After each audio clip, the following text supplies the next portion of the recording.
Twitch and YouTube is where she streams. All that content is bursting the seams. Politics, gaming, and plenty more. Her sense of fashion you'll adore. So grab your stuff and hop aboard. We're going straight to Jack's Discord. Riverboat Jack, Riverboat Jack, Riverboat Jack, Riverboat Jack, Riverboat Jack, Riverboat Jack, Riverboat Jack, Riverboat Jack. That's what I'm talking about. First time singing the songs for Riverboat Jack. Shout out. I don't know what I'm doing really, but I got passion. And that's what it's about. It's all about passion.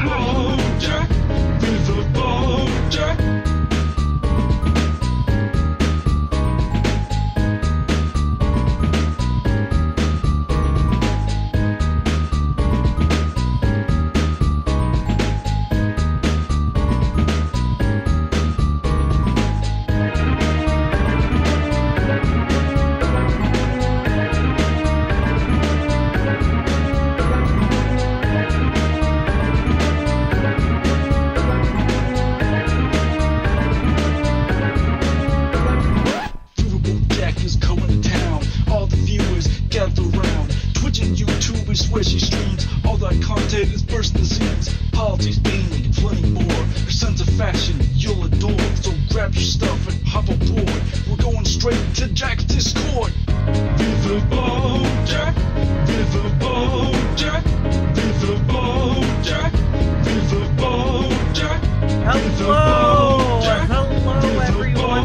How we doing? Hello, Snowden. Hello, Sweet Blasphemy.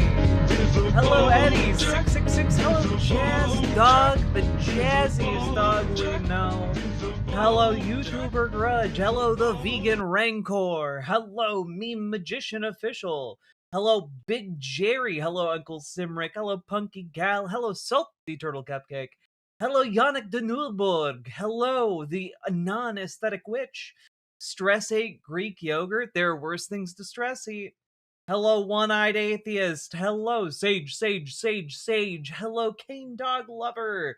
Hello, SA. Hello, CMH006. Hello, Dustin the Damned. Hello, Forlorn79. Hello, Webmage101. Hello, Minute Rice 1954. Hello, Vox Boxman. Hello, Erica. Hello, Samantha Maydub. Maydub. I'm sorry. Hello, Blueberry Bumblebees. Hello, you can call me Jess. Hello, everyone. How we doing? So, folks, I thought we'd take it a little bit easy tonight. I think we're gonna talk about the segment that CBS refused to air, an interview between Stephen Colbert and James Tallarico, that apparently the White House intervened to try and prevent from being aired. So we'll do our part to talk about it and make it as loud as possible. And then we're gonna do our darndest to finish up Holy Mac. But, we might only get through one season or a half a season, depending on how long this first segment takes. Whew. What's the segment? I literally just said it. It's Holy Mac! Damn, it's late? Yeah. Sorry. CBS keeps failing, and it's gonna keep failing. Barry Weiss was put in charge of it to make sure it fails. You teased us with Rudyard last stream? I did indeed. I'm sorry, Joey Stally.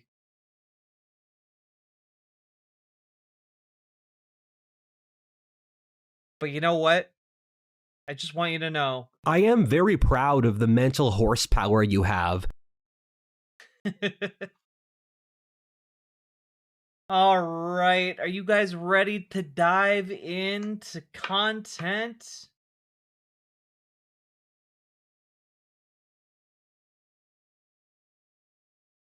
Do 3 companies control all media? No.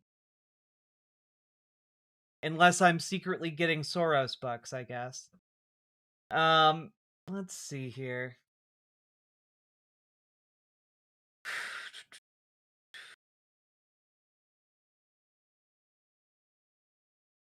All right, Actual Jake, thank you very much for the raid. Welcome, raiders. Hello, SMG Hottie. Hello, Ava Nemone. Hello, Mr. Whiskers.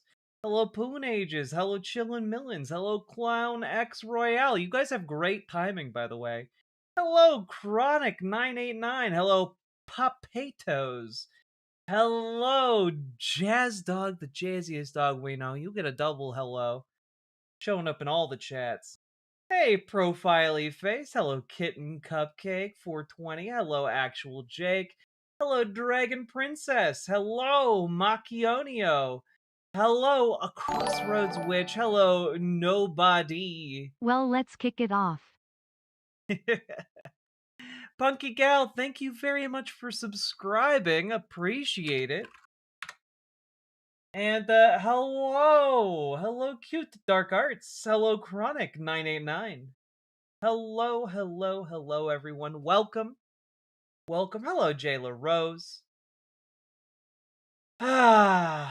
We are, in fact, about to embark on our journey through content. Whew. Hello, Salmon Moose. Hello, Minty Treasure. Frick Ice, indeed. Frick them all the way to heck.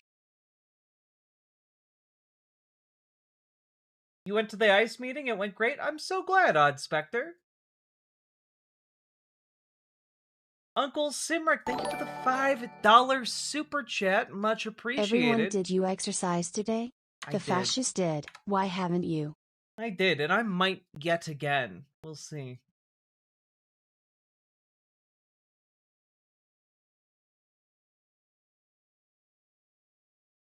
Content, and also I get to eat a banana? Sweet. Hell yeah.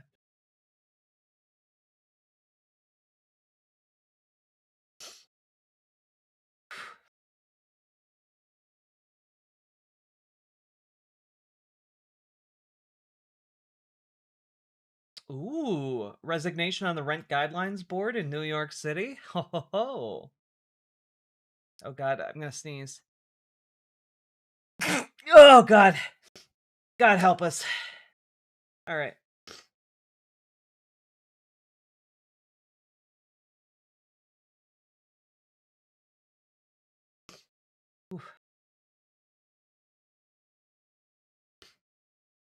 One second. I gotta blow my nose, otherwise it's gonna keep tickling for the next couple hours. Oh, I'm sorry. Oh no. Oh no. Don't you know? Be right back. Ugh. Disgusting. Disgusting. Oh god, disgusting.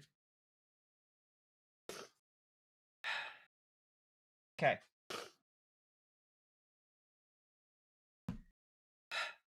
Disgusting.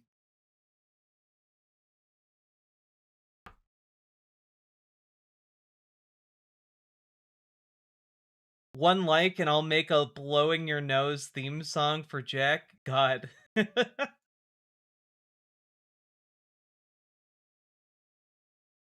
Disgusting.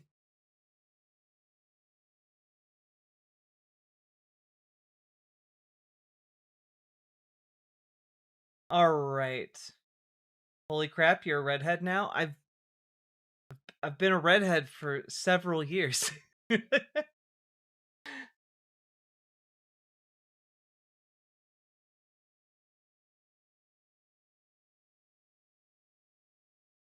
I don't know if you read chat. I'm literally responding to comments right above yours. I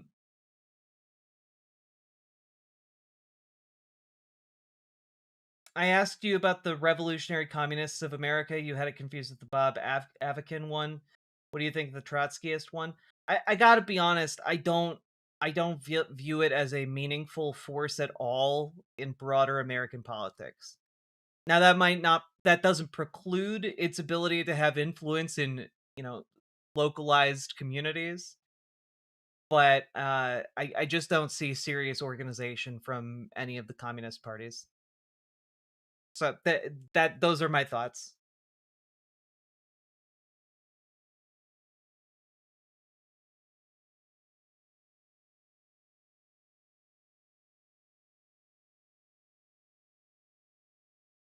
And that's not to say there's no organizing going on, but like the DSA is getting kind of big. Yeah, but like the DSA is the DSA. Like that I categorize that differently, I guess.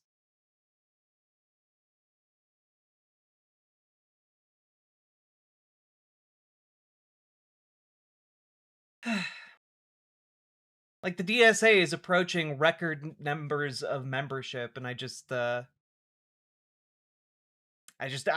see that from the other communist parties. Like I feel like if you want to organize sincerely and you're a communist, you should be organizing in the DSA. But that's my thing. Are you doing the YouTube vertical again? I'm doing it every single time I go live.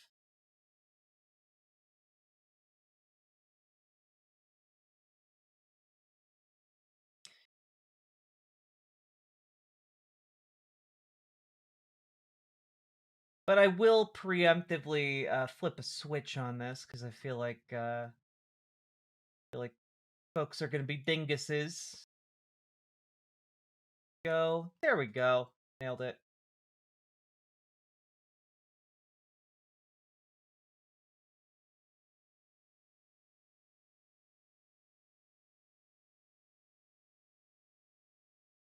I'm sus of my DSA because they LARP as communists, but to be frank, I've never spoke to them. I mean, it's worth going to the meetings and trying to get them as unlarpy as possible, because if you can make your local DSA an effective kind of network of organizing, you can do a lot of really great stuff in your community. But it has to transcend the LARPy bullshit. You have to actually be working together with like unions and shit. Since starting the vertical, have you noticed any improvements to the algorithm? Yeah, since starting the vertical, we get it on average like another 150 to 200 viewers live concurrently. And also, like for example, last stream I had over 15,000 views on that. So it's definitely helping in the algorithm.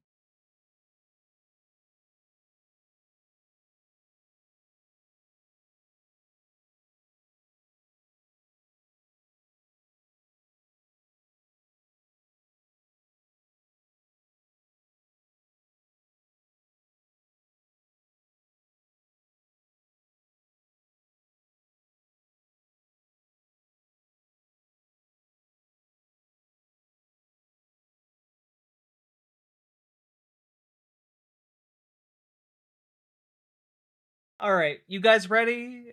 You guys, how you guys doing? Let's start with that. You guys doing okay? You eating good? You sleeping good?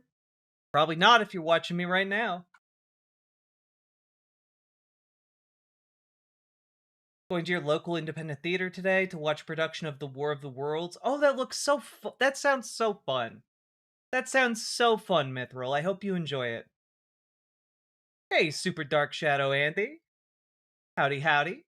Hello, Mr. Malachite. Hello, Nine-Tailed Witch. I'm nocturnal? Hell yeah. My skin is plumped with hydration and moisture? Fuck yeah. Vibing but annoyed? That's fair.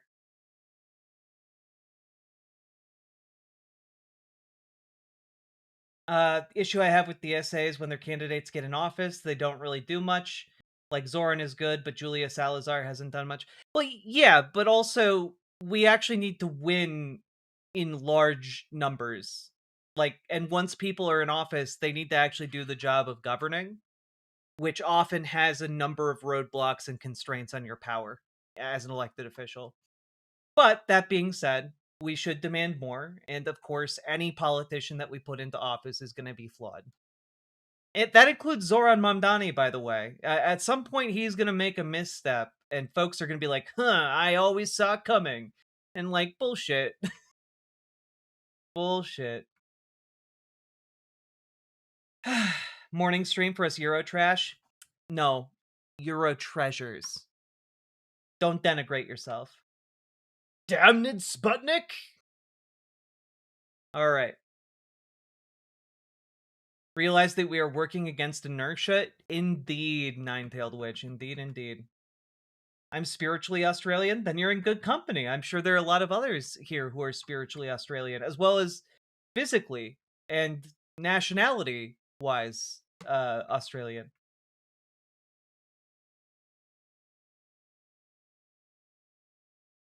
Just washed my face. I'm gonna eat an entire pizza.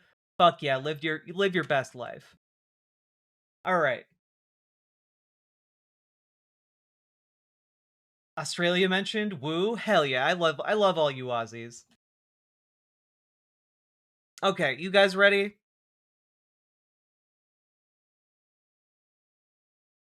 I wanted to just start off with a little rant. So, folks, real quick, I want to talk about the fact that we really should not be electing, or even really talking about electing Stephen A. Smith. Like, the fact that this has gained any momentum whatsoever is frankly baffling to me. It's like, I don't know. It's like if what's that guy from Chronicles of Riddick? You know the guy he's in the Fast and the Furious movies. Which which guy I'm talking about? Vin Diesel. It's like if Vin Diesel announced that he was interested in running for president, but yet for some reason everyone takes Stephen A. Smith seriously on this.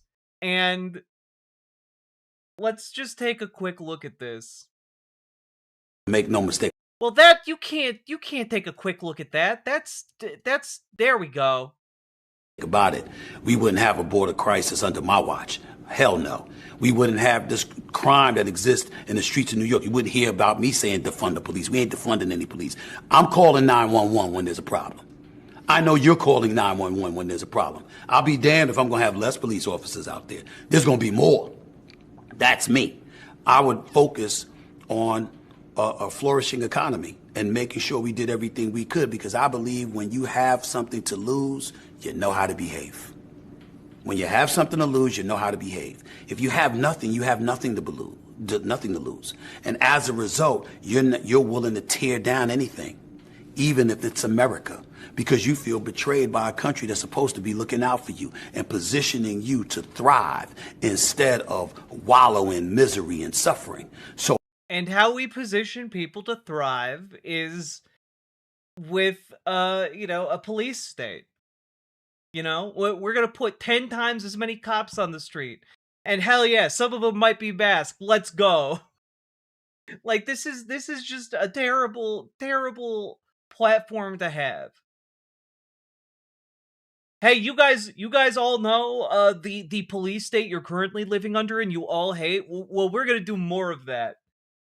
Like, we're talking about defunding the police as if it is a huge call to action in 2026. Like, goddamn. By the way, Jack, working on a Hearts of Iron 4 mod. We added you as a general. You cool with that? Sure. It's totally fine.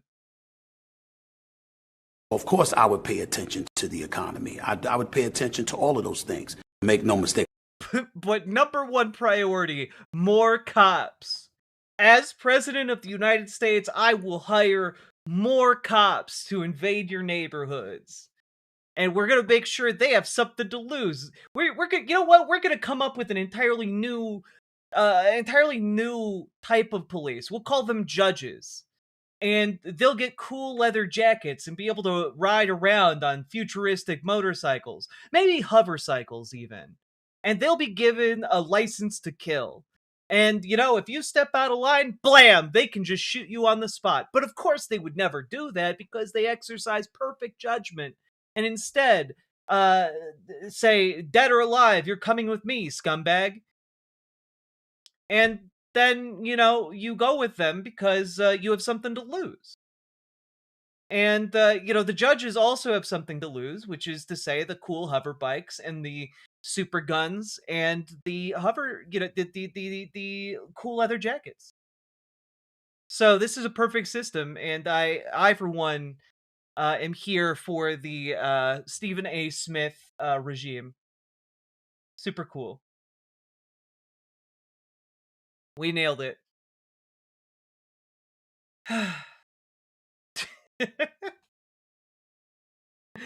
There we go. Nailed it. Don't elect this guy. This is stupid. And I know the media likes to have a lot of fun with it, but don't take this as like a serious uh, threat to anyone that would actually run inside the Democratic Party. It's just not at all feasible. Maybe it would be feasible, I guess, if this man was spitting like policies that actually resonated with working class people, but like his main thing is just let's bow down to corporations and have more police on the street. By the way, I'm a Democrat. Yeah, it's about as serious as Ye's campaign. Yeah, exactly. Anyway, let me know what you think. Are you eager to welcome President Stephen A. Smith? Let me know down in the comments. Hit the like button, hit the subscribe button, and please, for the love of God, get organized so that we can get someone who's not Gavin Newsom as President of the United States. Join your local Dems, join your local DSA if you need help. Reach out to us on Discord, reach out to GamerG for help joining your DSA, reach out to Dragonfly for help joining your local Dems, and let's build something beautiful together. Oh, and also check out ImogeneOlivia.com, gender euphoric lingerie designed from the ground up for trans femmes. Link should be down in the doobly-doo. Let's keep on going.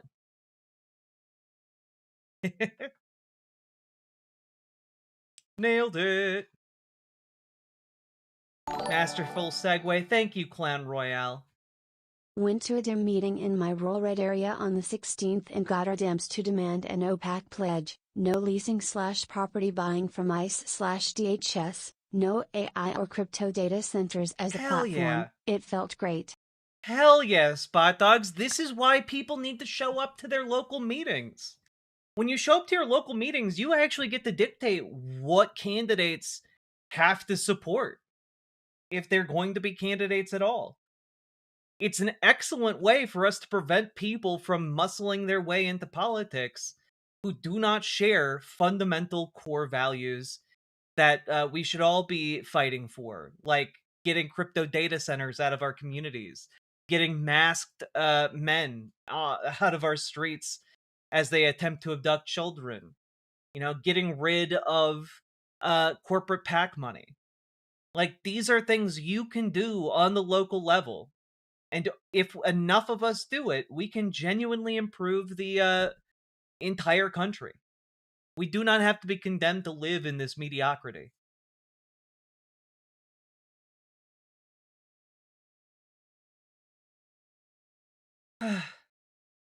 Oh, Jesus Christ. Man.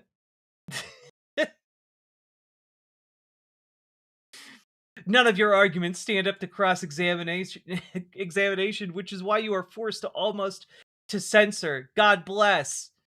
I mean, none of you are coming in here to argue with me. Like, the reason we have to self-censor is not because conservatives present such a compelling argument. It's because so many of you are just hateful dipshits, and you put in, like, you're a man or you will never be a woman, and that's like your argument. It's just an insult. It's not making an argument. It's just a rote line of hateful, bigoted nonsense. And you might believe it, but that doesn't stop it from being hateful, bigoted nonsense. But don't get that confused with an argument. An argument has evidence to back it up. If you're coming in here and just posting like hateful stuff towards me and the community, like, obviously you have no place here. And you know that. It's why a lot of you default to just, rote bigotry. And then the next comment from this person was, Steven is 100% correct. Notice it's the worst of the blacks in our society that are attracted to your policies, not the ones actually contributing to society. I don't think you've been around long enough in the last 5 minutes to know anything about my policies, actually. That's crazy. Which chat is it this time? It's almost always YouTube chat. God. Rich people are class conscious. It's true.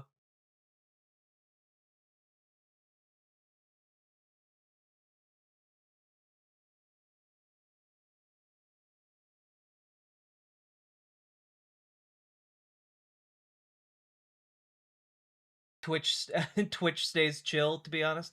Yeah, for the most part. It's true.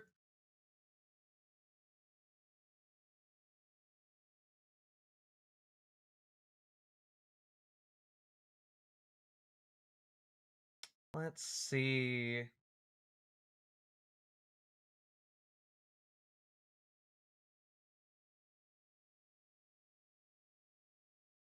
Y'all ready? Let's jump into the Talarico segment.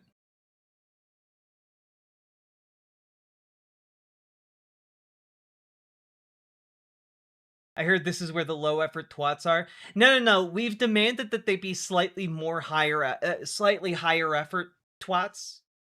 I turned on a setting over on YouTube that means that they have to click the subscribe button and wait 5 minutes before they can chat in the live chat, which filters out 95% of them, I would say. And so they're the ones that make it through might be of a slightly higher quality. And I would just say to them, I literally do a call-in show where you can present your transphobic, hateful arguments to me in a call-in format, and you can watch that. It's called the Transatlantic Call-In Show. It's over on the Line, and I encourage you to check it out.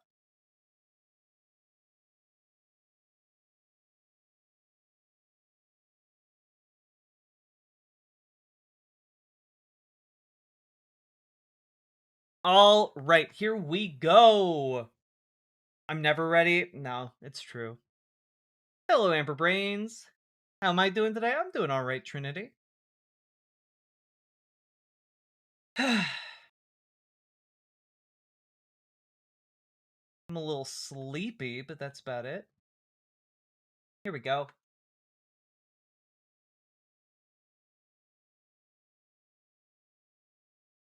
So, folks, we gotta talk about this James Talarico fellow. He's running to be a member of Congress, apparently. I don't know. Let's check out what he's all about. This is a post from just a couple days ago, from his team. Let's see what he has to say here in this MSNBC clip. Well, yeah, I think it's interesting. I've been in this race for 5 days, and I've had a lot of interviews with national media. No one's ever asked me about the cost of housing. No one's asked me about the cost of prescription drugs. No one's asked me about the cost of childcare. The only thing the media wants to ask me about are trans athletes. And so what I would say is that the only minority destroying this country is the billionaires. Trans people are 1% of the population. Undocumented people are 1% of the population. Muslims are 1% of the population. We are all focused on the wrong 1%. Trans people aren't taking away our health care. Undocumented people aren't defunding our schools. Muslims aren't cutting taxes for themselves and their rich friends. It's the billionaires and their puppet politicians. And so we need not only the media, but all of us to focus on the real problem at hand. Okay, not gonna lie. Not gonna lie. Kind of spitting hard. When someone says with their whole chest, hey, it's the 1%, the billionaire class that is screwing over all of us, I like that. I like a man who can accurately identify a problem, you know? you need to be able to identify which arm is bleeding out so you can apply a tourniquet, you know? And I feel like that's comparable to this situation. And it's not asking a whole lot to be able to determine which arm is bleeding, but at the very least this guy can clear that bar, which is sadly not something that every Democrat can clear. And yeah, that twink be cooking. Exactly. I also like that he explicitly stands up for trans people, and running in Texas, that's no small feat, you know? Do you think Texas is going to be blue now? It is entirely possible with the special election swings we've been seeing. It is entirely possible that many states typically viewed as conservative safe havens are going to be shifting blue. Like, there has been a in some of these special elections, 15, 20, 30. There was even one special election race that was almost swung by almost 40 points. And like, if anything even remotely close to that, if say like a 20-point swing happens, we're in like crazy territory. We're in uncharted levels of winning, you know? The country touched the hot stove. Let's just hope they remember the lesson. Indeed.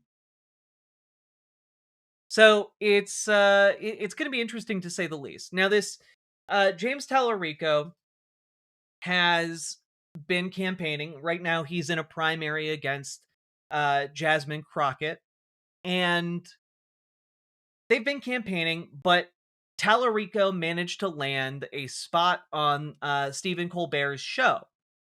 Now, that show was supposed to air an interview between Tallarico and Stephen Colbert.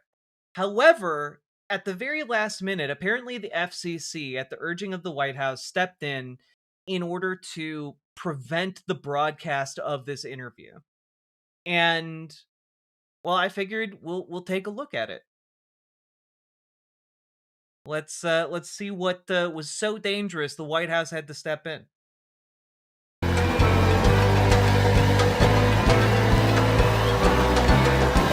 Out of an abundance of caution, though, I am going to flip this, just in case.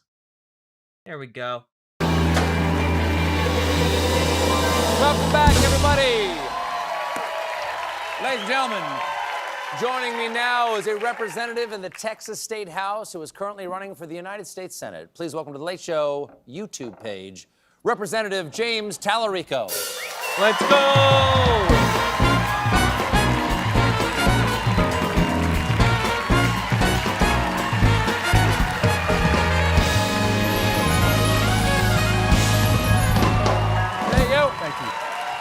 Who's this man that looks like the mirror image Now, of Steve here's Colbert? the thing. I don't usually say this to a guest, but if people are watching this right now, it's because they found us online on YouTube. I did an act of the show that's on tonight explaining why. Oh, I'm sorry. That I'm now realizing this has ruined the closed captions for you guys. I'll flip it back. It's fine. It's not the first time you've caused some drama. FCC opening probe into The View after appearance by Tallarico. Do you mean to cause trouble? I think that Donald Trump is worried that we're about to flip Texas. And I do gotta say, James Tallarico, to me, has the physicality of a Kennedy. I don't know if he's related to the Kennedys at all, but like, dude carries himself like a Kennedy. Maybe like the Baptist Kennedy, the Protestant Kennedy. I don't know.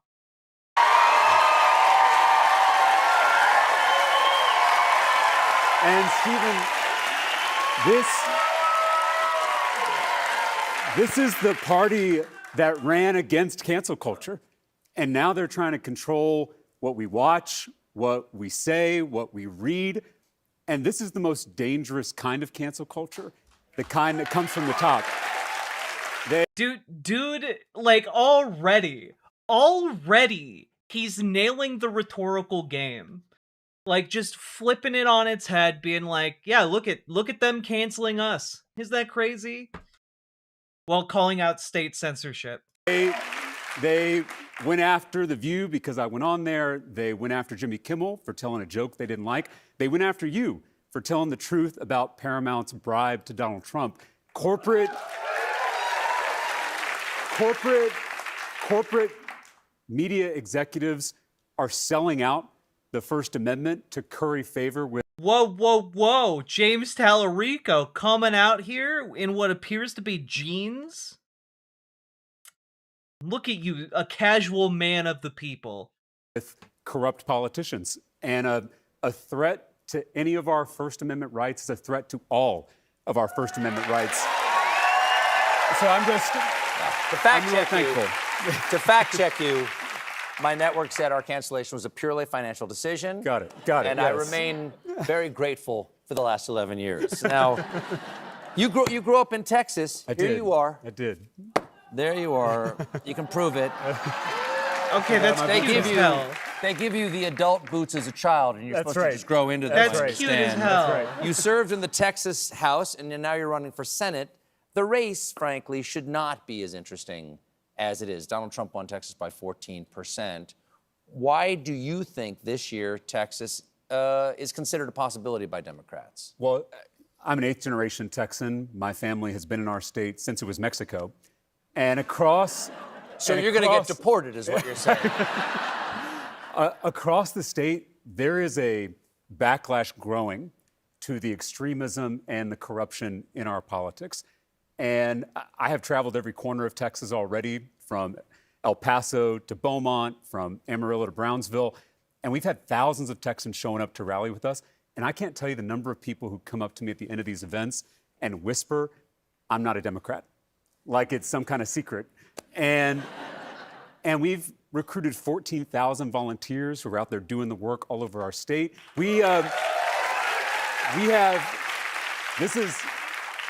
Also, that's pretty good considering he's not yet past the primary. That 14,000 volunteers, not for the general election, but for the primary. That's impressive as hell. This is one of the most exciting parts. We have shattered grassroots fund. Also, Sake Tanuki, thank you for the 5 tier 1 subs. What confuses me is how he can mount a run for Senate in Texas, lead the development of the Amico, and have world records for most VG performances.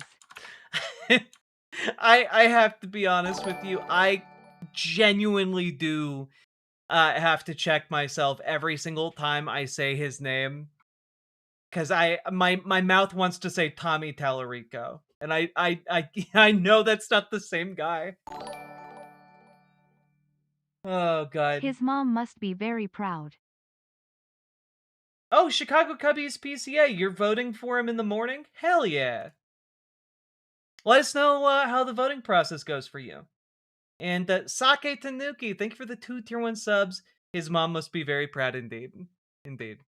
Fundraising records, all without taking a dime from corporate PACs. And so this is...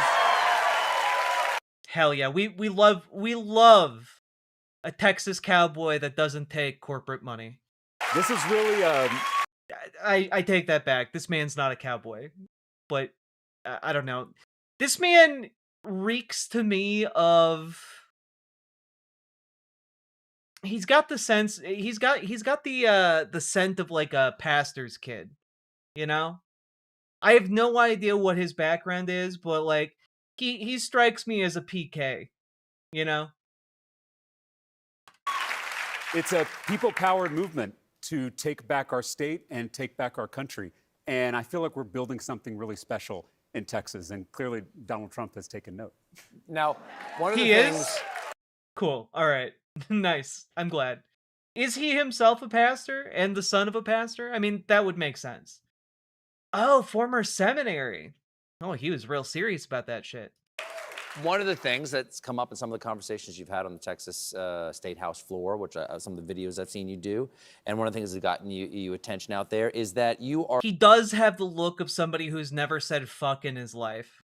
A Presbyterian seminarian. Presently? Yes. You're a seminarian? Yes. Okay. Okay. The right attempts to co-opt Christianity, to say that you can't believe in God, you can't believe in Christ. I think that Donald Trump. Wait, oh, so he's all about the compassionate side of Christianity? Yeah, and I think that that's what's allowing him to be effective in Texas. It is like his focus on faith, but specifically rejecting the use of faith as a cudgel for bigotry. Might have said something like that at the National Prayer Breakfast, like you can't actually be a Christian and be a Democrat. But the religious right is largely a political movement that references spirituality, but it's a Oh yeah, I don't think it's bad to have never said the word fuck. Like, okay, some background on me. I was raised very religious. I didn't say swear words until I was like 27, 26, somewhere in there. You need lefty Christians too, not just atheists. Yeah, of course. Like Martin Luther King Jr., one of the most successful organizers of all time in the United States, like was a pastor. He was a reverend. Like it is not an untrodden path to gain political power. political. What is your heartfelt hand out to the people who want to use religion as a tool of political power? Well, for 50 years, the religious right, a political movement, that is the Attack on Pony Productions. Thank you for the $20 I got a super pedo chat. arrested yesterday. Dumbass thought his offending crimes were excused and tried excusing the things done to teens in the files because of the legal ages in other countries. Somebody dosed him and he got swatted. God damn. I don't know what dozing someone means, but yeah. Sounds like a piece of shit. Thank you for the $20 super chat. But also, for the record, I feel like as a responsible platform holder, don't dox people. Don't do it in my community, please. Thanks. Oh, dozing is doxing. I gotcha. Also, don't go on the internet and be like don't be like that guy. Don't go on the internet and be like, gee whiz, I really like insert horrific abuse of children. Don't do that. Don't be like an Epstein apologist on the internet, especially with all your info out there. It's just stupid as hell.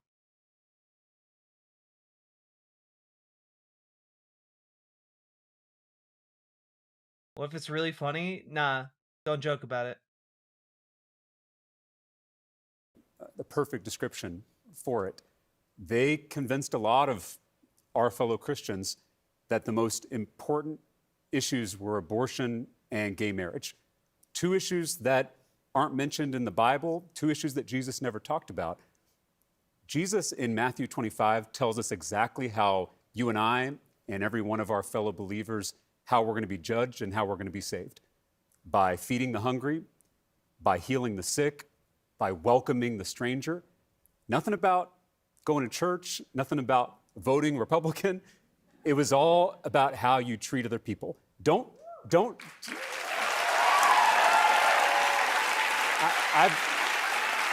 I've said before, don't tell me what you believe. Show me how you treat other people, and I'll tell you what you believe.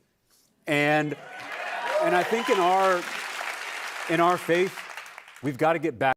Oh, Zoran also talked about welcoming the stranger, and James Tallarico is now suddenly adopting that incredibly persuasive and useful piece of rhetoric employed by Zoran Mamdani.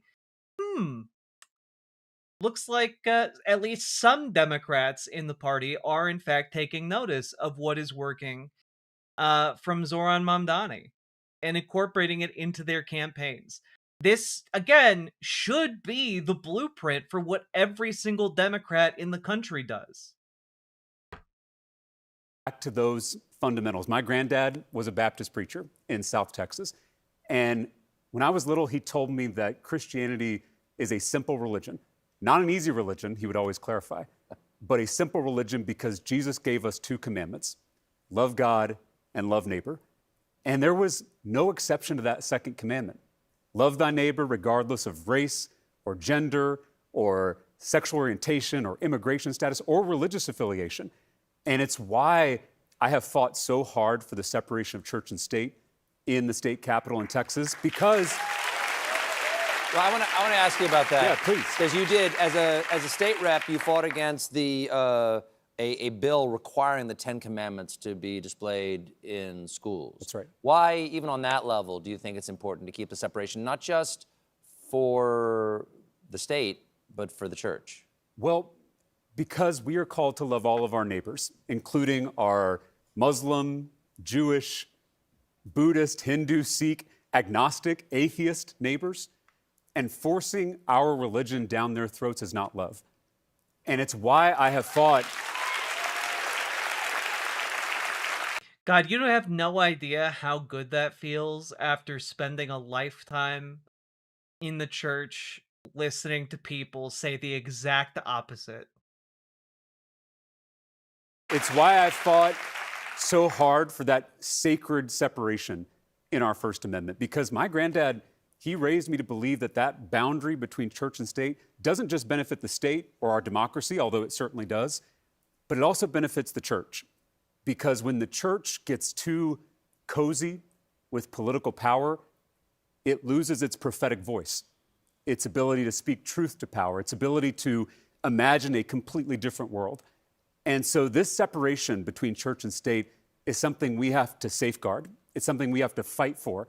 And I think we need someone in the U.S. Senate who is going to confront Christian nationalism and say and tell the truth, which is that there is nothing Christian about Christian nationalism. It is. Hell yes. We need so much more of this. And I do just mean, like, logistically, we need to finally put a wedge into this Christian nationalist identity that has sprung up. And I think that this is just the guy to do it. You know, like, he is able to correctly point out this fundamental contradiction in a way that actually reaches a lot of, religious folks. We need that. We need that wedge to be placed right over the heart of Christian nationalism. The entire movement needs to be broken down. And, like, goddamn, he's nailing this. He seems good, but he's just one guy. We're all just one guy. You know? We're all just fucking one guy. But if enough of us act, if enough of us move, the shovelfuls of dirt that we can move mountains. Like, he's one guy and he's doing his part. Are you? Are any of us?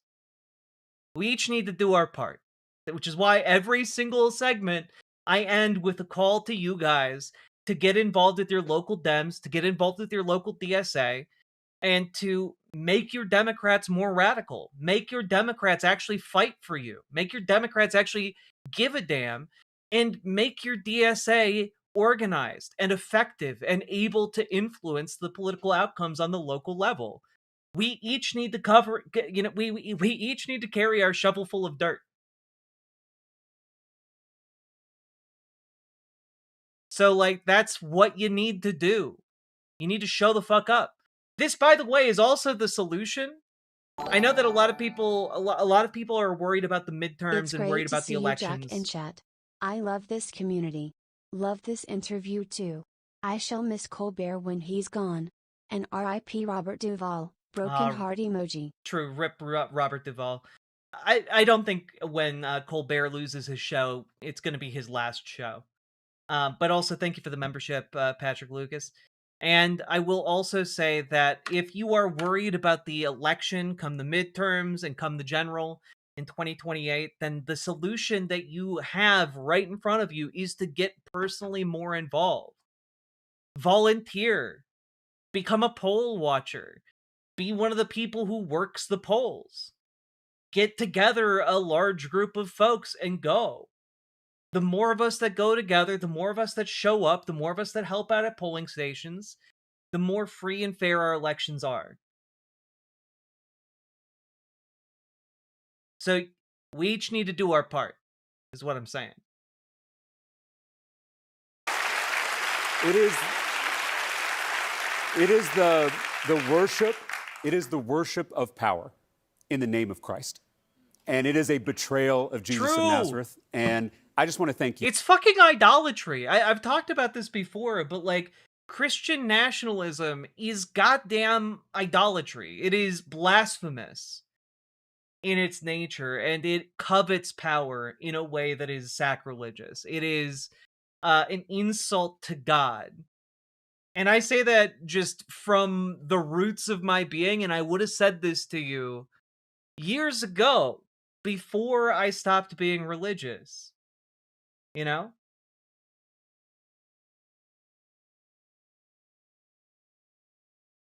I'm from a very rural area in Alabama. There isn't really a Democrat thing or a DSA where I am. Well, number one, sometimes your local Democrats can be hard to find. And number two, if there is not a local DSA, you can make one. You can make one, and you can bring folks together in your community who feel the same way. We have other folks, by the way, from Mississippi, from Alabama, who have done just that. If you need help figuring it out, join the Discord, reach out to GamerG for help with DSA, reach out to Dragonfly for help with your local Dems. Dragonfly is really good at finding your local Dems because, again, every state organizes differently, and sometimes all they got is like a group on Facebook. There's no coherent organizational structure for a lot of their meetings, but I guarantee you they probably exist. Yeah, Ever Afra. Other chapters will also help you get started and set up, even if you're rural. You, Stephen, because I know you're not a politician, but you have really shown people in this country what Christianity should be and what it means to actually live out the teachings of Jesus, even in a talk show. I would participate. If you're saying you'd participate in DSA, you can join DSA for free. Yeah, maybe if you don't have a DSA or a local Dems, maybe you have an Indivisible that's local. Indivisible is an excellent organizing apparatus these days.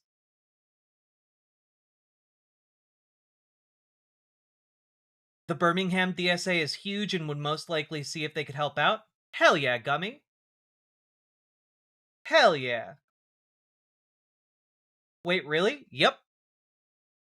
Also, if you're struggling financially, some DSAs have a limited amount of financial help available to folks in your community. So, just as an FYI, DSA does a lot of really cool shit. Well, I'm going to push back a little bit on that. That's very nice of you to say. I would never lay that compliment to myself because I think I fall far short of what my standards would be. But I will agree with you on this. I think that it is bad for certainly my church or any religious organization to associate themselves from a political party. Right. How must it diminish God to be associated with something so small as a present political party? That's right. Because imagine this.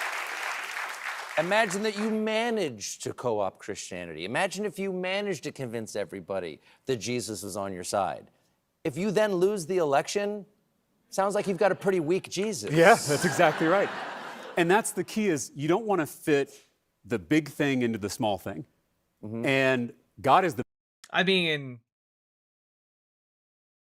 Some people might want to fit the big thing into the small thing. Biggest thing there is.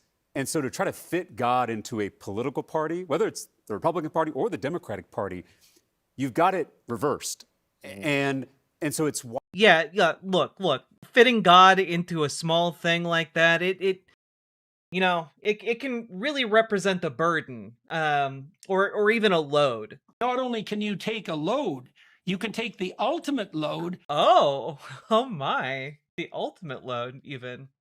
Why I think we have to remember to put those big things first, to put the love of God and the love for our neighbors before anything else. Because right now, what you've got is people baptizing their partisanship and calling.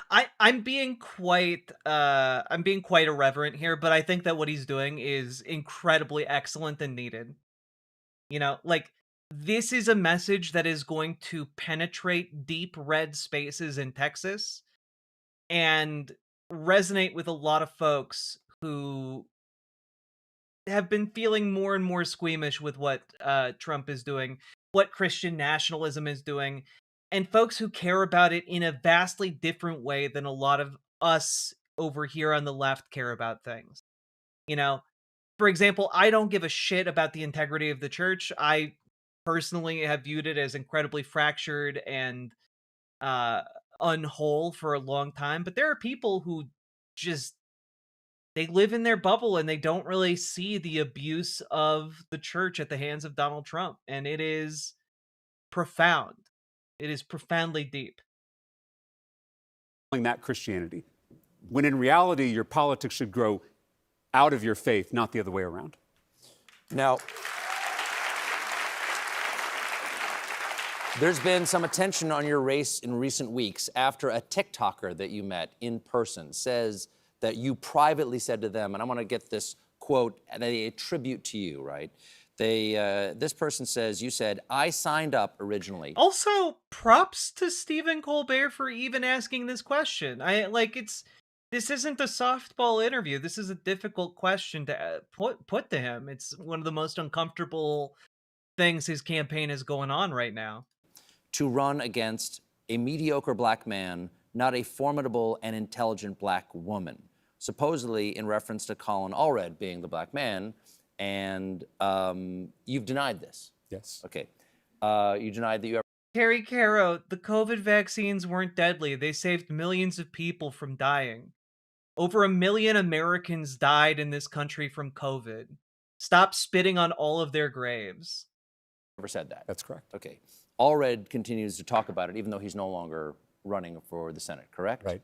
So where does that stand? How do you, as someone who this person says this about you, you say it didn't happen, how do you imagine this gets adjudicated, and what would you like to say to people? Yeah, I mean, we know that misinformation spreads on the internet, and it's sometimes like a game of telephone. As I said in my statement, I did critique Colin Allred's campaigning as mediocre, but I would never attack him on the basis of race. I respect Colin Allred deeply, even though we have disagreements on the best way to campaign and the best way to win Texas. My job in this moment is to try to lower the temperature, is to try to remind us that we are all on the same team, trying to change the politics of our state and change the politics of our... I still haven't got the vaccine. Stop being a stupid bitch and get vaccinated. What's wrong with you? Go get vaccinated. There are people who are living with long COVID who have been debilitated by this. There are people who have gotten brain damage from COVID. There are people who have been stuck in a hospital slowly dying for over a year. Stop playing Russian roulette, you stupid bitch, and get vaccinated. God, what, do you not gonna get vaccinated from polio? My mom makes my medical decisions. Your mom's making poor medical decisions. Country, because we are seeing the consequences of losing elections as we speak. And we have a moral imperative to win. Also, he's correct. Colin Allred's campaign was mediocre. I have no idea about Colin Allred as a man, but his campaign was mediocre as fuck. In November in Texas and to win across this country, because that's how we're going to get things back on track. And so I know things get tense in a primary. I know stuff flies around on the internet. I understand that. But I'm trying to get us all to keep our eyes on the prize, which is remembering we're on the same team and getting out there, doing the organizing work so that we can win in November. Have you spoken? Also, just as an FYI, as an additional layer of information on this particular point, the TikToker who claimed that James Tallarico was attacking Colin Allred as a mediocre black man claimed that James Tallarico closed their Instagram account, which is not something that James Tallarico can do. And as we've talked about recently, Instagram really does not give a fuck about claims like, hey, can you please take down an account for us? So I don't know. Important piece of information would seem to be that like the person who brought this allegation in the first place might not be the most reliable source. Colin Allred I about have. this? I call, I call them after. Yeah, also, Big Roy Bad, you asked, like, which do I support? Is it James Tallarico or Jasmine Crockett? I initially was like, politically, positionally, they are very similar. But I think that Jasmine Crockett has said a number of things that are extraordinarily detrimental to her ability to campaign. Like talking about how like Latinos have a slave mentality, so, stuff like that. I think it is massively damaging to her campaign, and also like something that is going to come back to bite her in any kind of general election. Um, and I just think some of the handling around this particular uh incident with Colin Allred, I think it to me, I'm not inclined to trust the Crockett campaign at this point.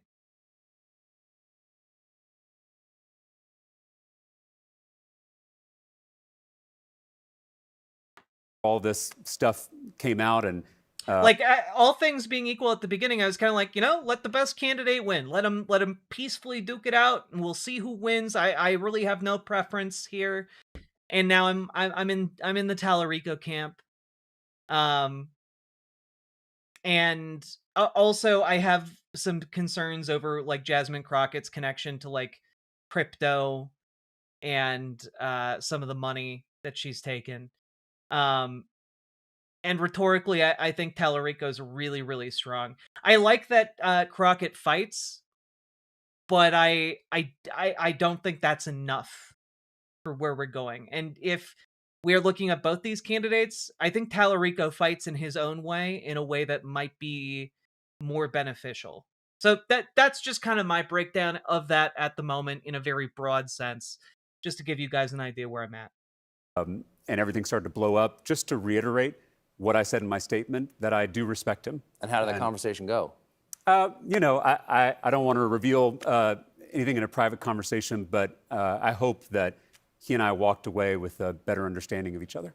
Now, you're serving in Texas House of Representatives. You've had your fair share of strange days. I understand you had to weigh in on legislation about, and I hope I'm reading this correctly, furries. I did. Now, I know what furries are, and is that the same furries that I Yes, do not use my work computer to search for? That's right. Yeah, when I ran for public office, I never thought I'd be talking about furries in this job. But my Republican colleagues in the state legislature, Big Roy Bad? No problem at all. Thank you for the $2 super chat. they were promoting an internet hoax that Texas public school students were identifying as cats. Yes. And I heard and this that- story. Yes, I read the story. Yeah. And that the schools were providing litter boxes to those students. I know. My And understanding is it's not just Texas, it's everywhere in the United States. It's an epidemic. from what I hear. Yeah. Biden signed a law that had to happen. Yes, in all- forcing litter boxes in every all the classroom. classroom, Yeah. yes. Anyway, they decided to write a bill to combat this completely made-up problem, and it fell to me as a member of the Public Education Committee to question the author of that bill. And so I just asked him a pretty simple question: has there been a single documented case of a school providing a litter box to students? And he couldn't name one. And this video went everywhere. You can look it up online. So the law was working. Wait a minute. Wait a minute.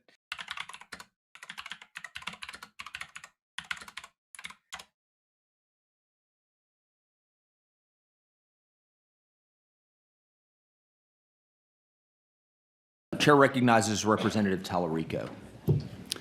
Thank you, Mr. Chairman, and thank you, Representative Gertis, for being here. I know we've been joking about this bill, and I agree this bill is a joke, but the consequences for our students and our educators is not a joke. So I have a lot of questions that I want to try to get through, and I know the hour is late, but I do think this is important. You claimed, quote, schools have been provided litter boxes for students identifying as animals, end quote, when you introduced this bill. Is that correct?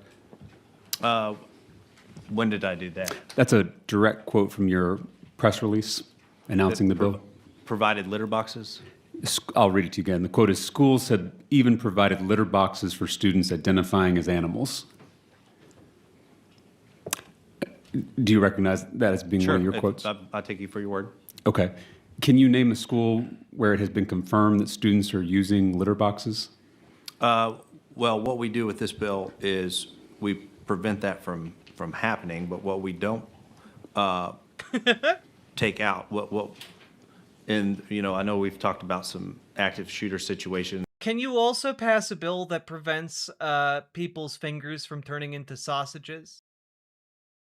I want the anti-sausage finger bill, okay? Look, for too long, we've all lived under the threat of our precious, precious fingies turning into sausages or hot dogs of various kinds. And I, for one, need a bill that finally puts a squash on this insipid and insidious idea that fingers could spontaneously turn into sausages. We need a law to prevent it. like it's genuinely that level of ridiculous, But Joe Rogan said it, so we need to pass legislation on what the podcaster said. It's genuinely insane. And there's been talk that this bill will ban the litter box for active school situations, and they're called the go buckets, which this doesn't affect that. This is for the students that are, or per se, the litter boxes, if there are any in the schools, then this would take care of that for students that are using them in if they have them out in the restrooms. Okay, and respectfully, Representative Gertis, we bring bills that solve problems. And when you introduced this bill, you said schools have even provided litter boxes for students identifying as animals. I'm asking... And that's what we've gotten some reports of. Did I go to these school districts and visit and see it with my own eyes? No. And well, maybe you should do that before you introduce legislation on it, huh? Bucko? This is why you need to get involved in your local politics, folks, because otherwise dudes like this show up and they're just like, you need to pass a law against the litter boxes in your kid's class. What school districts reported this? That we got reports from? Uh-huh. We got reports from... We got reports from the Rogan school district. Daddy, do you want some sausages? Salmon was thinking for the 5 tier 1 subs. They have one school in the Rogan district. It's called the School of Hard Knocks. God, I'm dying here. I'm fucking dying. Oh God. From Principal Joe Mama. Smithville confirmed they did not have one. Yeah, because you mentioned Smithville in your layout. Right. As That's being about where you the heard furry. about I this. never said that Smithville had a litter box. I want to be clear about that. Okay, and I want to be clear that you cited Smithville in your layout and in your press release, but I have the minutes from last month's Smithville ISD school board meeting, which reads, quote, Yes, I have a report. There's not enough muscular men wearing basically no clothes. I need a bill for that. Yeah, we need... Look, when are we going to get our himbo district? For too long, our local politicians have promised us a local himbo district, and yet we have none. A travesty of justice has taken place. At this time, the district has no concerns related to students behaving as anything but typical children. Representative Gertis contacted Superintendent Cheryl Burns to ask if there were any litter boxes for students on district campuses. Burns informed Rep. Gertis there were not, but as a courtesy to Rep. Gertis, Ms. Burns made the extra effort to walk the campus to confirm that there were no litter boxes. Is that your understanding of what happened? She did confirm that there wasn't, but she did confirm that there was a student identifying as exhibiting these non-human behaviors. I'm just reading from their minutes. At this time, the district has no concerns related to students behaving as anything but typical children. And that's fine, but I'm talking about the conversation I had with her in November. Well, she's rejecting that accusation that you're making. And she can do that, but I know the conversation that I had with her. Okay, and so I just want to ask the question again. Mm-hmm. Can you name a school where it has been confirmed that students are using litter boxes? This was at the top of your press release. This was mentioned when you introduced this bill, created quite a stir among public school educators across the state. So I'm asking, can you name a school where it's been confirmed that there are litter boxes being provided to students? For this purpose, no, I cannot on the litter box side. God damn, it's taken 4 minutes to just get a straight answer from this clown. But okay. I can on the furry side.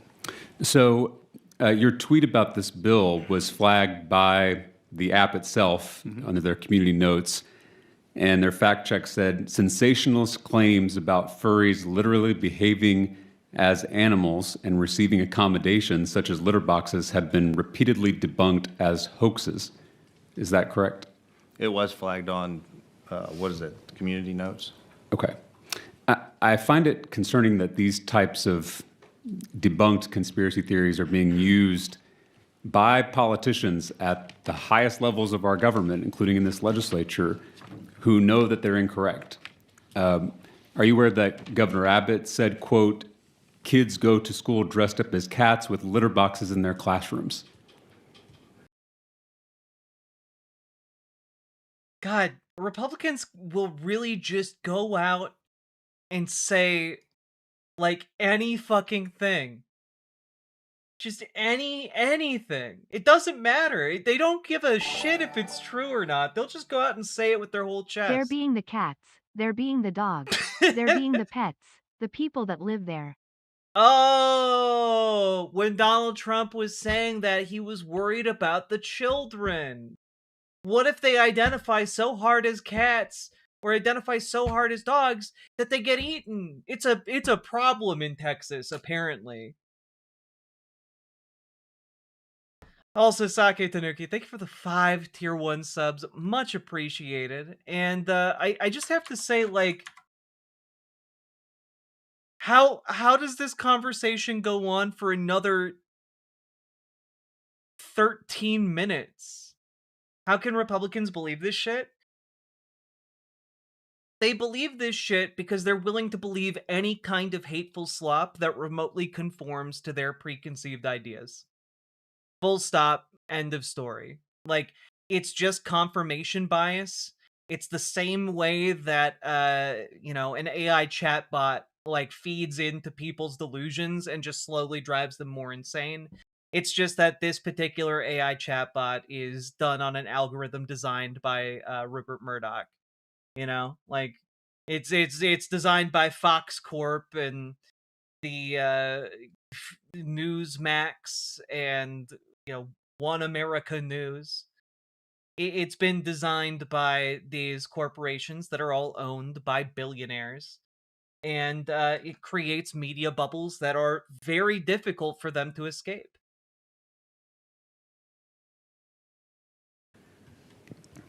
Sure. Are you also aware that when the governor was asked by the Dallas Morning News to name a single school where this happened, he couldn't? And PolitiFact called this a pants on fire false claim started by online rumors? Okay. Or do you want me to name? Stop the stupidity. A little something for you doing awesome stuff. Thank you. Stop the stupidity. Thank you for the $5 super chat. I very much appreciate it. And folks like you make this show possible. Again, thank you. Name a specific example. I've asked if there's an example of litter boxes being provided to students. And I answer that question, but we. So I guess my question then is, do you think it's a good use of our time to write laws based on debunked internet conspiracy theories?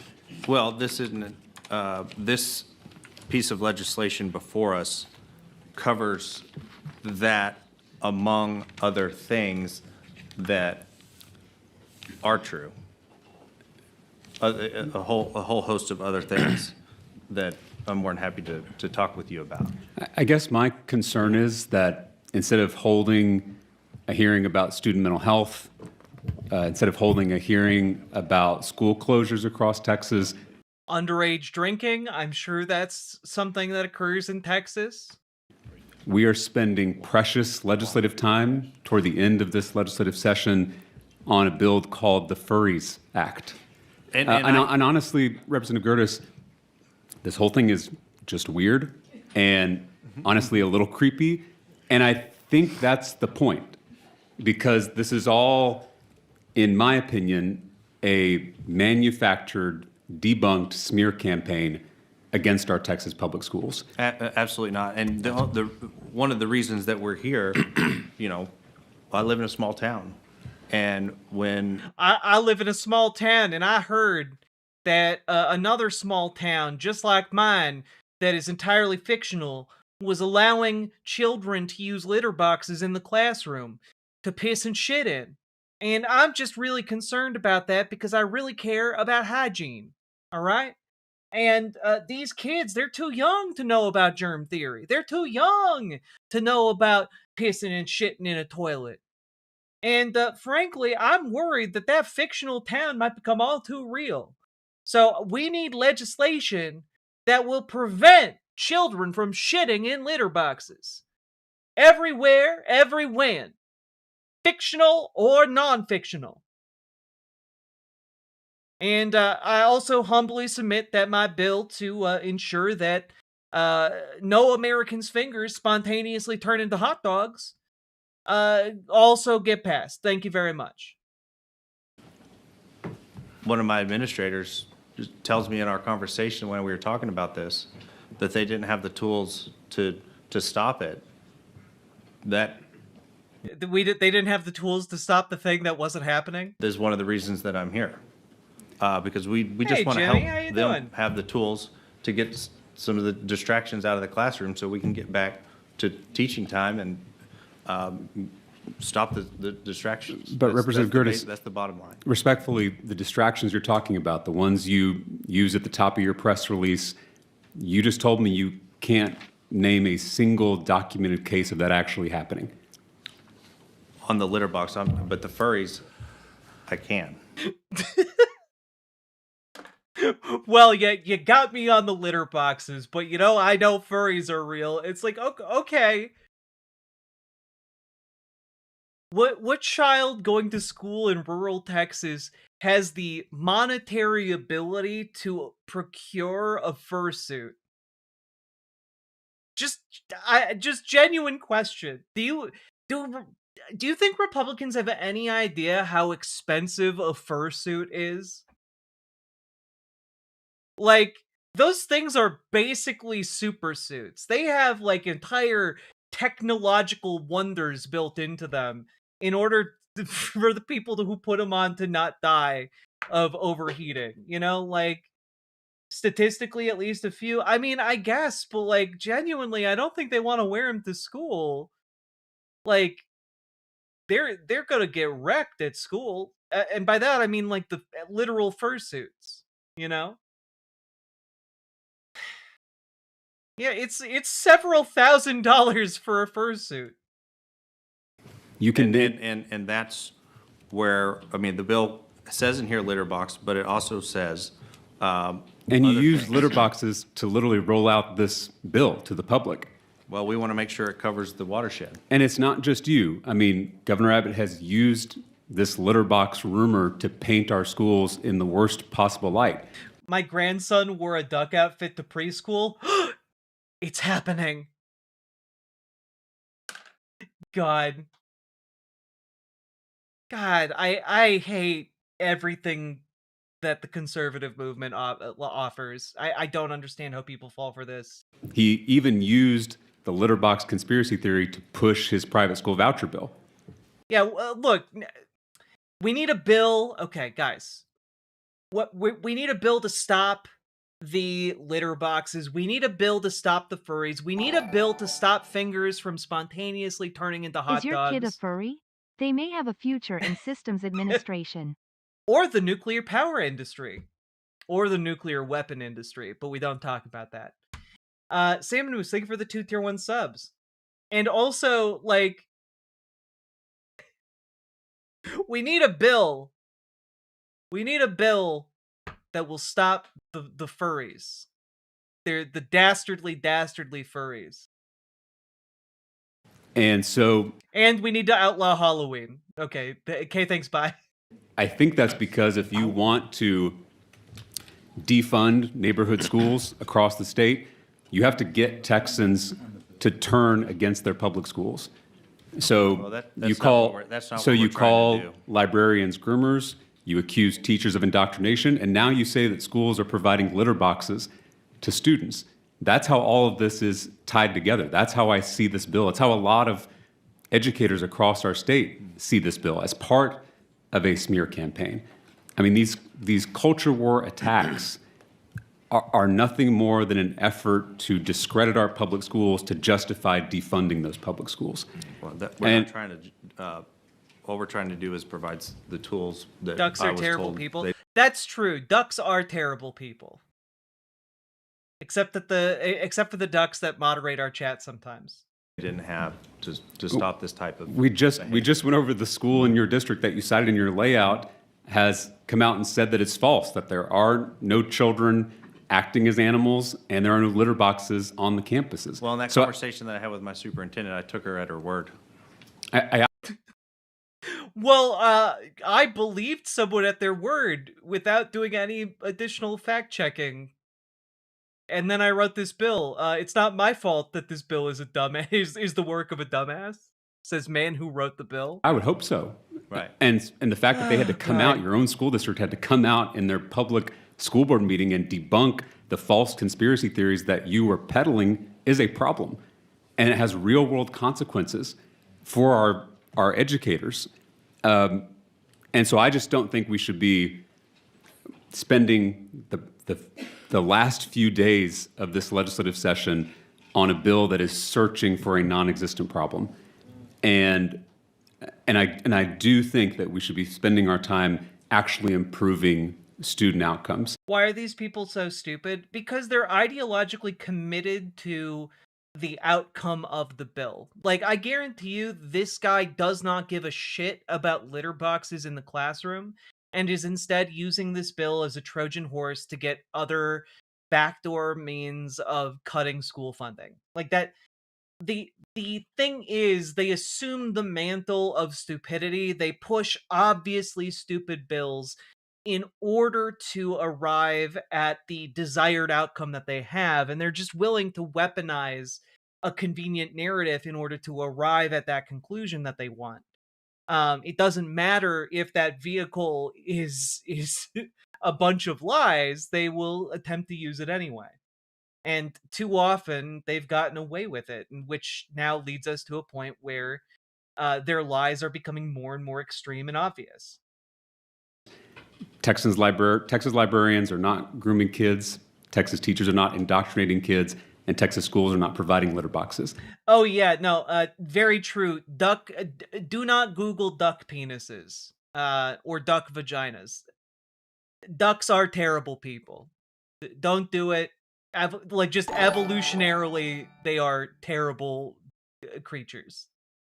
And I think the most disappointing part about all this is I think you know that. Clown Royale, thank you for subscribing. I want to ask you a few questions about the language of the bill. So your bill provides, includes language that prohibits students from engaging in certain types of, quote, non-human behavior, which is... What? You're prohibited from behaving in a non-human way. What would that even look like? No returning to Monkey for you. Is defined as including, quote, licking oneself or others, end quote, Is that correct? That's correct. I am worried my that there are God. developmentally normal behaviors, things that any child might do that could be punished under the language because it's so broad and unclear. So let's just use this example because there are actual monetary fines along with your bill. So this is not just a humorous thing. There are real consequences.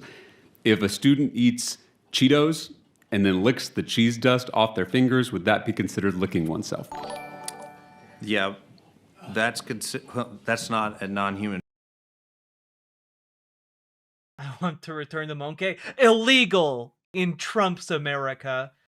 Thank you for the $2 Canadian.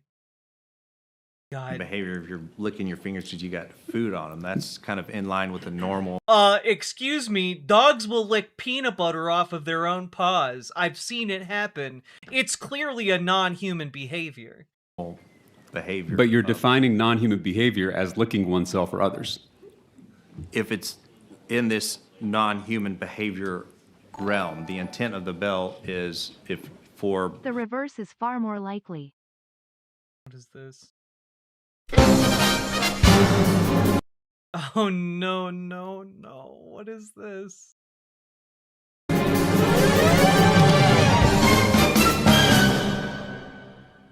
Son, we need to have a serious discussion about the type of Pokemon you've been catching lately. Oh no. Elaborate. All right, so this one right here, this one's just a straight up man. No, he has a tail.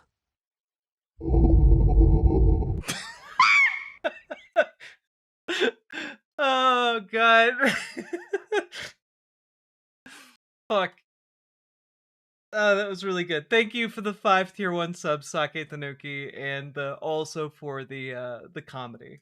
licking oneself for the grooming purposes like a cat. So who decides whether the licking is non-human link, behavior? Chad. Is that Go the check Attorney it out. General's job if your No, bill becomes this law? is the local school districts come up with their plan. But all there needs to be is one complaint, and the Attorney General, the top cop in the second largest state in the union. Not to be confused with the bottom cop. Very different types of cops. Is now tasked with investigating that behavior. That's not necessarily how that plays out. This goes through the teacher or the administrator to see, if the kid is acting out and not licking Cheeto dust off themselves, to be sent to the disciplinary office. The other side of that is if a parent has a reasonable belief, and they can file. God, honestly, conservatives will ride just about anything to get a backdoor way of cutting education. They will support anything, up to and including creating an entirely new form of police, the furry police, which sounds adorable, but is actually incredibly dystopian. File a complaint, but the Attorney General does their due diligence. They don't immediately get fined, and then before there's ever any type of a fine assessed, they make sure that they're in compliance with the language of what the school has implemented for That's their plan. Zootopian. You guys. You got it. You got me with the Zootopian. I mean, I would just hope that the Attorney General has better things to do than investigating licking or that kind of behavior among kids. So you have an exception in this bill for a student involved in a school performing arts organization. Is that correct? Yes. But what if a teacher wants to put on a classroom play, which is pretty common? So things like Shakespeare's A Midsummer Night's Dream, one of the characters has their head transformed into the head of a donkey, but that wouldn't be part of a performing arts organization, so would it lead to a fine under the current language of the bill? I'm more than happy to work with you on some language for that type of thing. You're more of an expert in this space than I am, and I'd be more than happy to work with you on some language that you'd feel comfortable with to add in here to make sure that that type of thing is covered. I mean, again, to be honest, I'm not comfortable with any bill that's going after a non-existent issue. What if a kid went to the Alamo with their family over the weekend and bought a Davy Crockett fur hat from the gift shop? Would wearing that hat be considered wearing fur? It's wearing fur, but the school districts have a plan. God, this absolute chump didn't even think about a single aspect of this bill before putting pen to paper. It's insane. It's absolutely insane. Sir, if you believe Christ is the Son of God, but also man, is not a student living a Christ-like life engaging in partially non-human behavior? Samantha, that is the complete and utter checkmating of conservative Christian nationalists in the South. Unironically. They allow hats in the school, or not. When I was my point, Brutus. My point, Representative Curtis, hats to school. is that there's no reason to write a bill this broad where the only exceptions have to be thought up by this body. I can't believe I've never seen this before. Would you perhaps be willing to add an amendment to your bill clarifying that a principal can exempt behavior that is not pervasive or disruptive to the learning environment? Sake Tanuki, thank you for the 5 tier 1 subs. I'd be the worst politician when grilling any other politician. I'd be 100% asking about various foreplay acts and asking if they're normal human behavior. Oh, God. You would be the worst politician at grilling other politicians. I feel like you'd immediately get into trouble, Sake. But you know what? It would make excellent television. Thank you for the 5 tier 1 subs. I want to ask about the animal sounds. Your bill penalizes schools when students engage in barking, meowing, hissing, or other animal noises that are not in human speech. Is that correct? That's what it says. Your bill has certain carve-outs, Halloween, theater. Does your bill have a carve-out for... There's a carve-out for Halloween? The hypocrisy. The #1 furry holiday just gets an exemption? Clearly, this bill has been contaminated by the, dare I say, paws of the enemy. That's right, the #1 cat girl holiday. Instructional material? For what if you're playing something on the TV? Well, so like it's animal documentary. It's common for teachers to use books, plays, films, songs that feature non-human characters to teach lessons. Or, we could just examine preschools where, like, they have one of those little plastic wheels. You guys know the wheel that I'm talking about. It has, like, a little arrow that spins around and points at an animal, and it makes, like, a moo sound. And then, like, you're like, what sound does a cow make? And the kid goes, moo. Fine. Straight to jail. Good night, Chicago Cubbies. Let us know your experience voting for Tallarico tomorrow. I was a 6th grade language arts teacher, so things like Charlotte's Web. For older students, things like Animal Farm, which of course is a political allegory told through talking farm animals. So if a student is reading Animal Farm and they oink like a pig or neigh like a horse, would they be subject to a $10,000 fine? No, because that's in line with if it's in line with the curriculum that the Is that in your bill? This is talking about the. Like I said, I'd be happy to work with you on making sure that we have things that are in line with normal curriculum that are covered outside of this. Okay, I want to talk about the enforcement. Is it true that school districts are fined up to $10,000 for the first violation? Yes. And is it true that school districts can be fined up to $25,000 for subsequent violations? Yes, that's what the bill states. In this version of the bill, is there any accountability for false accusations? No.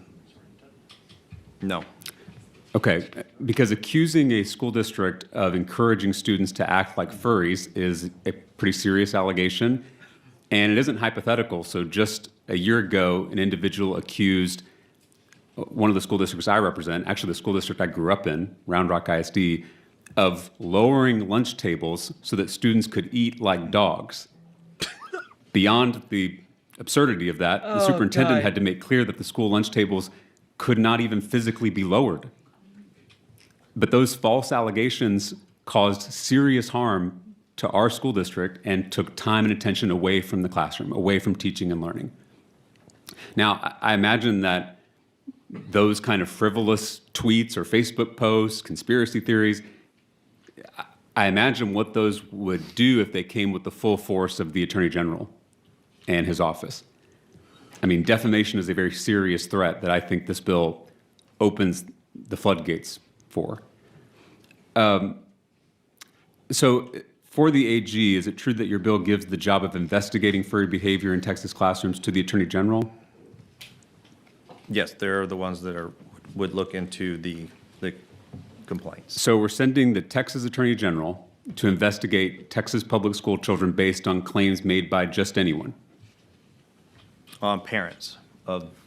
Only parents? Right, under a reasonable belief. So who can make an accusation? So the intent would be for a parent of a student that's in that school. What does the bill say? The bill says, let's see here, where it, a parent who reasonably believes that a school, district, open enrollment charter school, or employee of or contractor of that district or school is in violation. So it can only be a parent that makes the complaint? That's what it states. Okay. So I guess the last question I have is, does the Texas Attorney General have better things to do than policing a child's actions in a public school? You know, we'll have to leave that up to them. Okay. Thank you, Mr. Chairman. Thank you, Rich. All right. You're the guy writing this bill! Yeah, I'm pretty agnostic about this. That's why I'm here. Okay. This guy sounds so deflated already. Yeah, he should. He should be turning into a corn cob right now as we speak. What a coward, right? Anyway, that is the full clip that is being referenced here. And this was from last year, back in April. Let's jump back to the end of this interview, and we're just about done with this, but let's push on through to the final stretch. Are catnaps woke? Are catnaps anti-woke? I guess so, definitionally. Yeah, that's right. That's right. That's exactly right. He actually kind of said something similar to that. Yeah. His response was that this law is to prevent that from ever happening. Oh, I understand. Which I guess Sure. that's true. But anyway, there is a point to this craziness. They want us talking about furries and bathrooms, so we don't realize that they are picking our pockets, that they are closing our schools, they are gutting our health care, and they are raising taxes on all of us while they cut taxes for their billionaire donors. Yeah, hey, let's just take a look at let's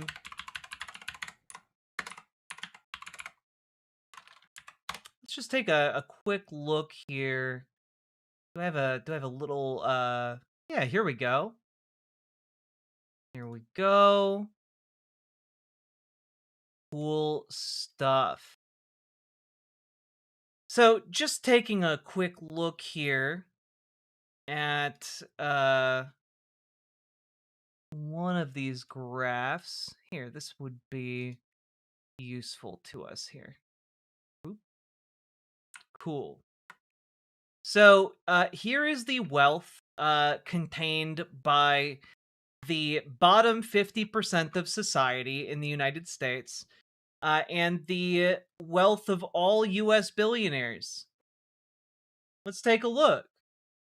Let's take a look. Hey, also Patrick Lucas, thank you for the gifted membership. Let's take a look. But, guys, just out of curiosity, before I throw this up on screen, I'm curious. Do you think that if a bunch of people go into a bank and rob the bank, do suddenly the people who robbed the bank have a whole lot more money? This question probably has nothing to do with anything, but do those people suddenly have a whole lot more money? Well, I would say yes, actually. And likewise, if we're wondering who is looting the American people, would it not make more sense when all of our wages are stagnant, when we're constantly having our bank accounts drained by healthcare expenses, by rising food costs, by unexpected unemployment as a result of any number of the external factors that the Trump administration has unleashed on us?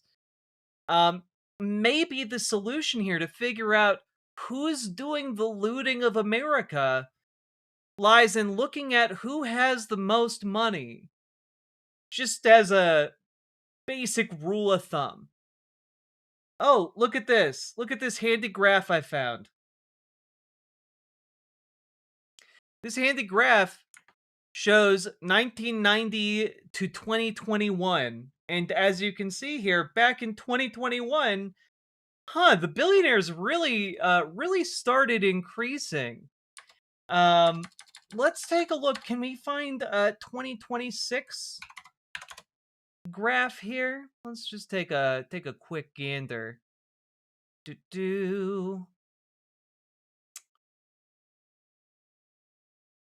Let's see.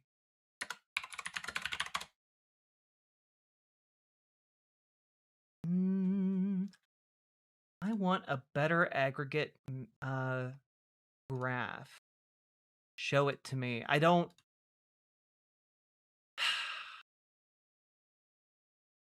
Thought I had it prepped.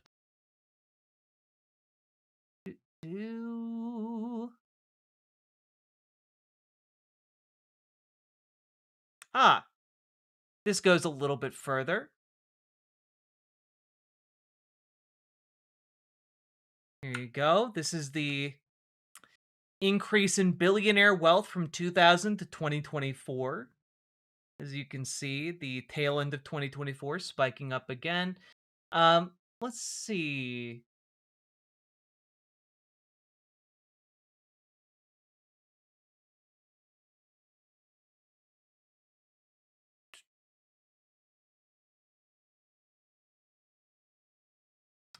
You can find Google stock.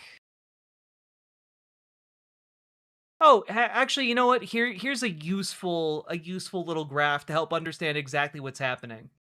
All right. This is from Global Economic Inequality, the World Inequality Report of 2026.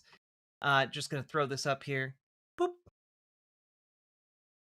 Wealth grows faster among the very wealthy, and this is the growth curve of what you can expect the per adult annual growth rate in wealth. So if you are in the bottom 1%, bottom 10% of the world, you can expect a little over 2% in growth of your wealth every year. You might get a few extra pennies. And then you start taking a look at once you get to the 99.99%, suddenly it's extraordinarily easy to grow your wealth. It's crazy. So strange. But, it's how capital works.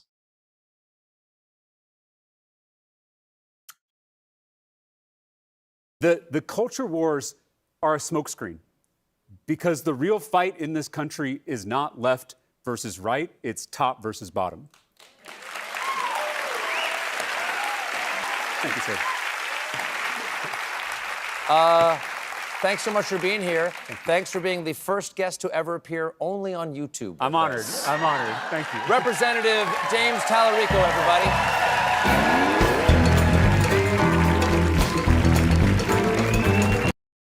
That was awesome. That was a great interview. And I do want to add one more thing. Finally found a better graph just to really easily show. Oh, look at that. Number of billionaires keeps going up. Net worth of billionaires keeps going up and up and up. That's so crazy. So crazy how it keeps getting new highs for billionaires. Do you feel like you're at new highs of wealth compared to where you were at? Generally speaking, probably not. Can I just say something real quick? Brendan Carr is 47 years old, and he genuinely looks like the spirit of death personified. It's crazy. He looks like if you slapped a bunch of skin on to like a neo-Nazi death's head. You know, like he does not look great. You're fucking lying. He was born in 1979. He's 47 years old. God. Exception for talk shows because he said some of them were motivated by partisan purposes. Well, sir, you're chairman of the FCC. Yeah, he looks like an immortal being that subsists on the suffering of humanity. That's younger than me, and I bet you look great, Amy. Like, just the idea that, like, look, 47 does not look like that. 47 years old does not look like this man. I'm sorry. He somehow like maybe he Benjamin Buttoning. I don't know. You're gonna turn 47 years young next month. Guess what? You're gonna look better than Brendan Carr. All right. You're gonna look better than Brendan Carr until the day you turn 100. All right. And I'm just talking about Brendan Carr as he is right now. But it's not going to be on The Late Show. It's going to be on The Late Show's YouTube page. The network says I can't give you URL or a QR code, but I promise you, if you go to our YouTube page, you'll find it. Now. Hell yeah. Hell yeah. I like post-cancellation Colbert. I think I like him not pulling any punches. I like him being a little bit snide. It suits him, you know? I've missed the Stephen Colbert of the Colbert Report. You know? I've missed it for a Just for reference, she's 10 years older. Just for reference, she's 10 years older. Lucy Lawless? Yeah, Lucy Lawless is flawless, alright? They should be calling her Lucy Flawless. Nailed it. Nailed it.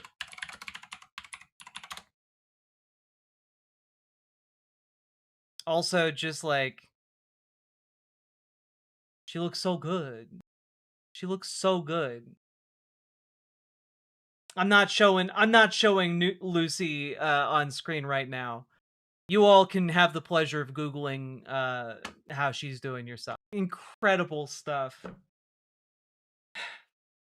And honestly, the interview was incredible as well. Like, I just find like the entire situation is absolutely fascinating. It's an indictment against, you know, the entirety of the conservative movement, right? Like everything that they have stood for, everything that they have fought for regarding free speech, regarding anti-censorship, regarding any of that immediately goes out the window. Immediately goes out the window when they can leverage the power of the state to try and silence their critics.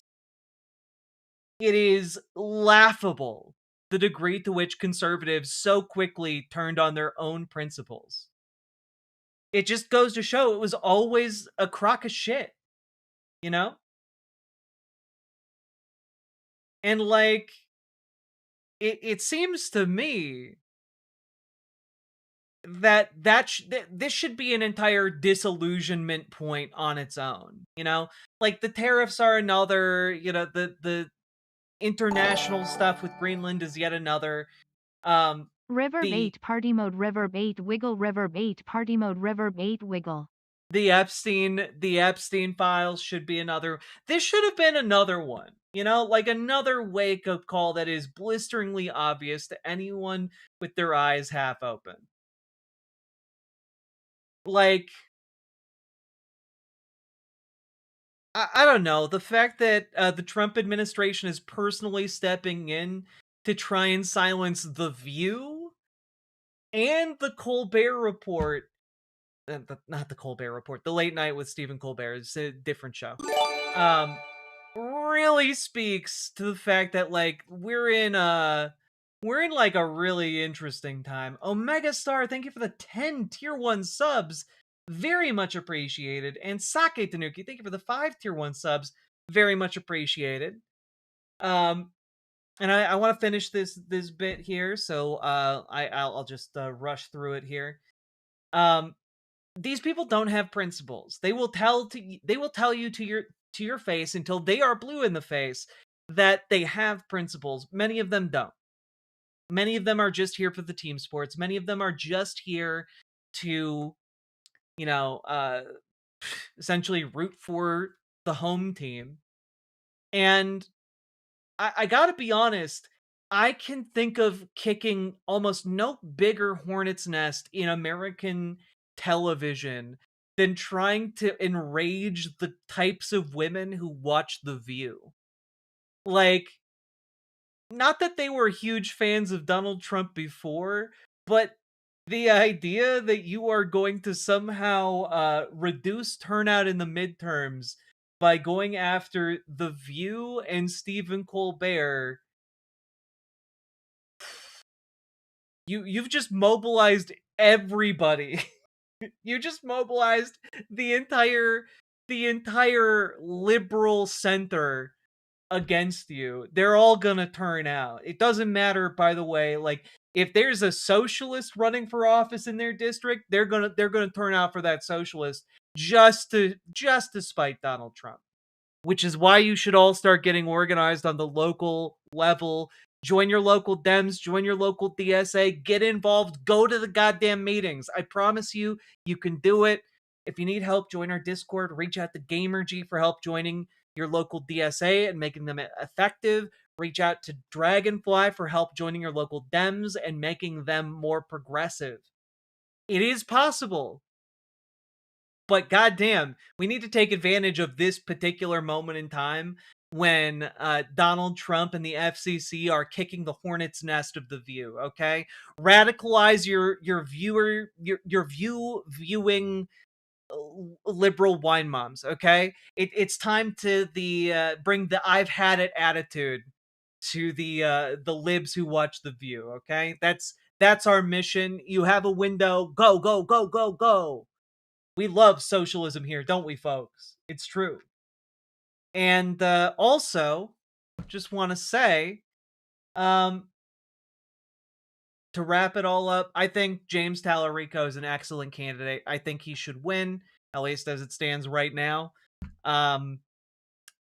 Either way, even if he doesn't wind up winning, even if Jasmine Crockett emerges as the victor, I think they are both going to be relatively similar when it comes to their policy positions, with some key differences in my mind. But that being said, we got to get organized because the midterms are coming up, and we have to make sure we win those general elections. All right. Is Whoopi Goldberg still on The View? Yes, she is. Find a good primary candidate. Exactly. Now is the time, folks. Now is the time. Find the folks in your community who are willing to run for something and get them to sign up for runforsomething.net. They have the resources to help you become a political candidate in your town, in your city, in your state. And we need all the good folks that we can get. All right. That being said, last but not least, hit the like button, subscribe, leave a comment. And folks, please consider checking out ImogeneOlivia.com, gender euphoric lingerie designed from the ground up for trans femmes, tested with cis men, cis women, non-binary folks. It is non-tucking lingerie. Check it out, ImogeneOlivia.com. New styles, colors, and sizes coming in the near future. Link should be down in the doobly-doo. And let's keep on going.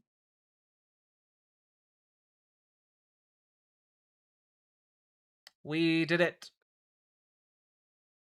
Whew.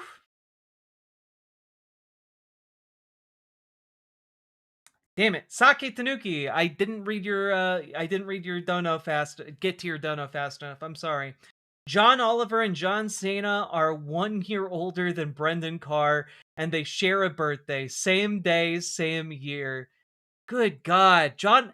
I gotta be honest. I'm pretty sure Stephen Colbert is in his 60s now, and like Stephen Colbert looks better than Brendan Carr. Like John Cena looks incredible. John Oliver looks honestly a lot better than he did when he was on Community. And like either way, like damn. Damn.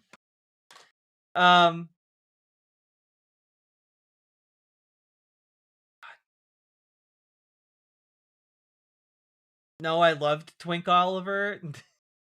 He looks so goofy. I know 80-year-olds that look better than Brendan Carr. That's true. It's possible.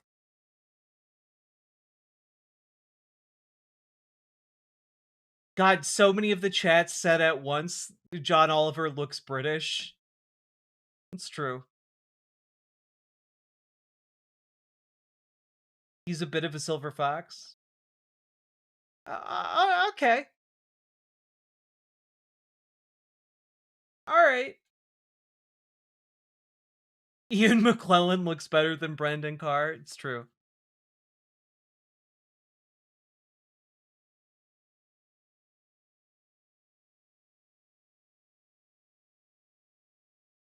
God, I love you guys. You're all amazing. Now, folks, we've been going for about 2 hours now. If you've been enjoying the show, hit that follow button, hit that subscribe button, hit that like button. We got a little song to let you know what to do. Here you go.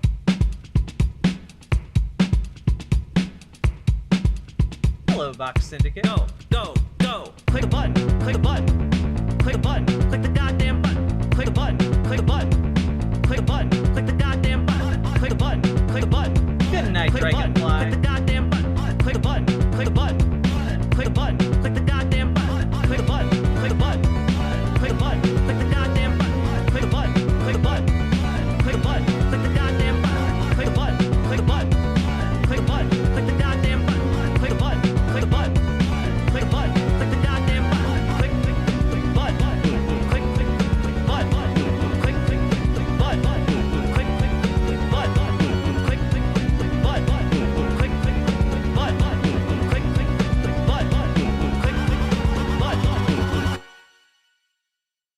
Hell yeah.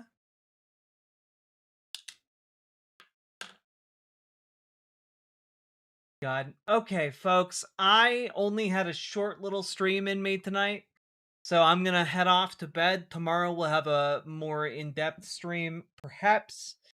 And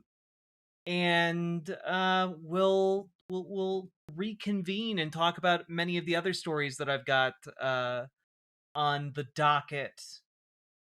No, stay. I gotta go to sleep. I have important business to do tomorrow during the daytime, the daylight hours. I have to become a day walker. All right? It's important. And I'm very sleepy. But I appreciate all y'all. And I also just need to do a better job at getting to sleep at a more normal time. The sleeping during the day bit is great when you can sleep during the day, not so great when you have to be awake to do things. All that being said, folks, yeah, daytime jacking is yeah, I have a little briefcase. All right. I need to play Vampire the Masquerade Bloodlines 2 and Bloodlines 1. I want to try both. All that being said, I'm gonna head out. Also, folks, check out Mugenics if you haven't yet. It's a very funny game, and made by Edwin McMullen, I think is his name. Guy who did Binding of Isaac. Very, very cool. But good night, everyone. See you tomorrow.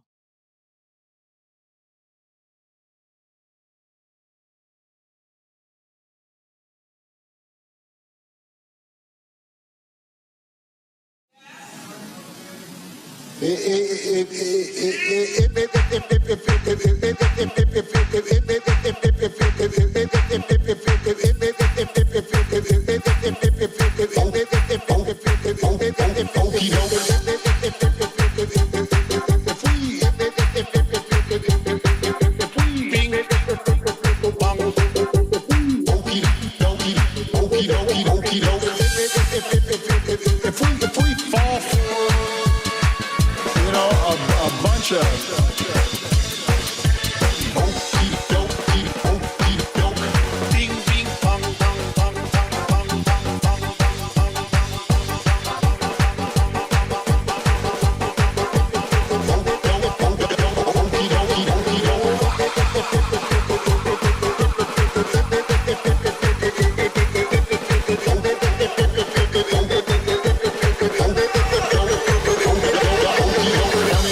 Sounds provocative, tweets funny. Sounds provocative, tweets funny. Sounds provocative, tweets funny. Sounds provocative, tweets funny. Sounds provocative, Pocahontas. Bing, bing. No, she's got this goofy friend. White cheekbones. She's a basket case. Donald Trump. Oh, boy. Goofus.